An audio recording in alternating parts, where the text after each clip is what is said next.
We're a fan of everything the Warriors have done because they take care of their own, as Mr. Springsteen, among others, have said. And, D.A., we talked yesterday about Iguodala, right? David West. We know about Livingston, which was underrated, a big move for 3 years. So now we're set with those guys, but maybe some swag on its way to Golden State. What's the latest about a new addition?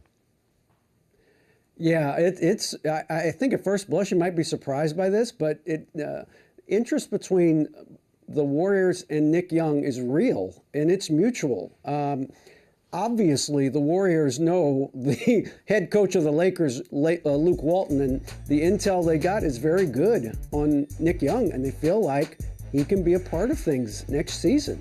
I mean, Ian Clark's going to Chicago. They have a role for him, a scoring, shooting wing off the bench, a guy who has played better defense the last few years than he did when he first came into the league.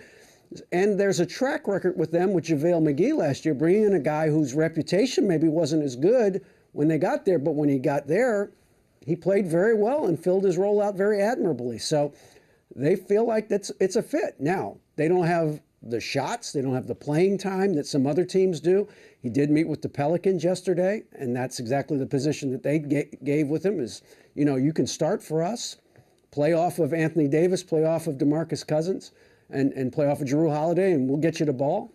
That's an argument. And so he's weighing all of those things right now. But Warriors and Nick Young, yes, he's thinking about it. The opportunity to win a championship is very alluring right now for just about every veteran player in the league. Yeah, D.A., hang tight, because it's interesting because the Pelicans thing, which I didn't even know, you think about, we had Coach Gentry in here, they need a shooter desperately. No offense to Etuan Moore and the Solomon Hill contract. That would be interesting, but Let's talk about it. I remember I saw a comment, Smitty, that Nick Young had before last season. He said, I had one hand out of the career grave. He has risen up, played well.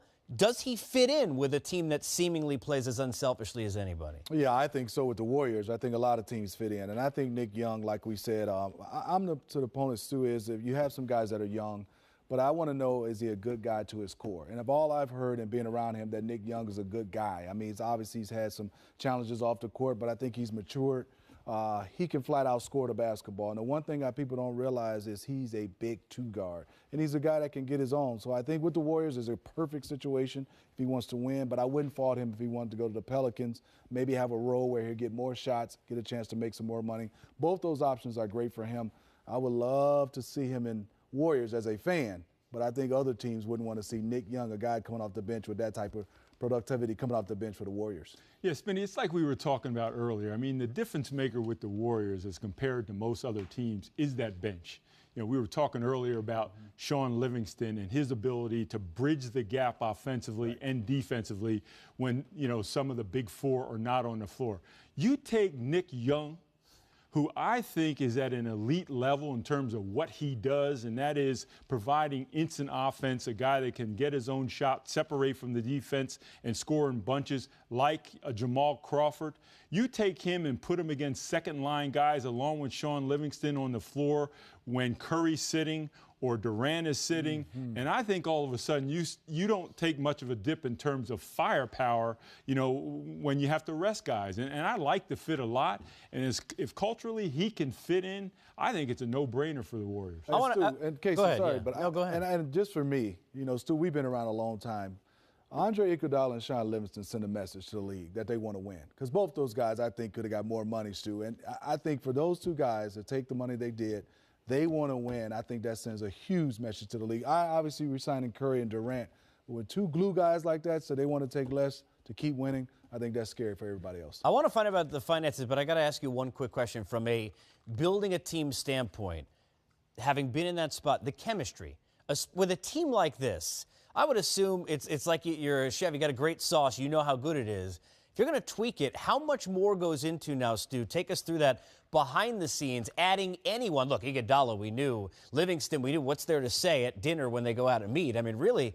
But how much more now goes into it just from the psychological standpoint of I make sure that I sign a guy who fits in with the rest of my group?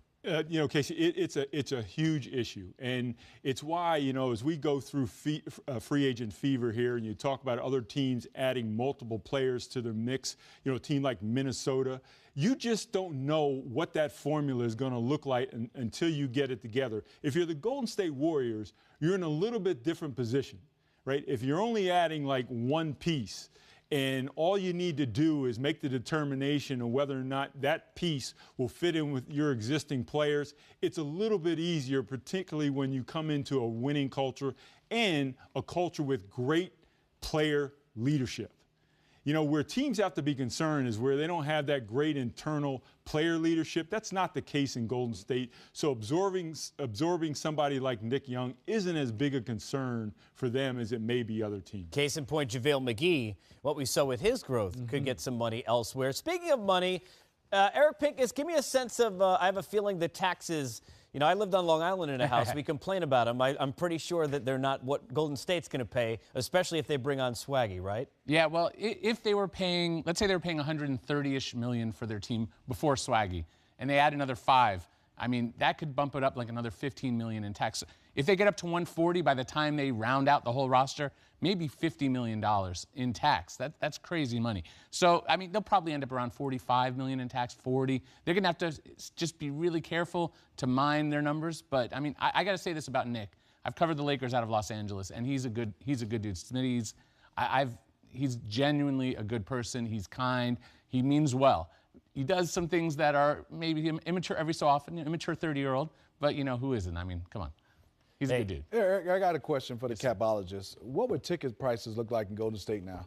No, I'm just messing with you. When they move to San Fran, oh, man, it's going to be expensive, too. I'm just messing with you. I'll tell you what, though, you can't go into that new building without your existing roster. Yes. I mean, no. You know, it's a small factor. Come on. But you're not huge. going to that new building without that championship team. We got to make that ring ceremony look intact. Got to have that group. There may be more people watching us on NBA TV rather than going if the ticket sales are high, but we'll see. Enough about that.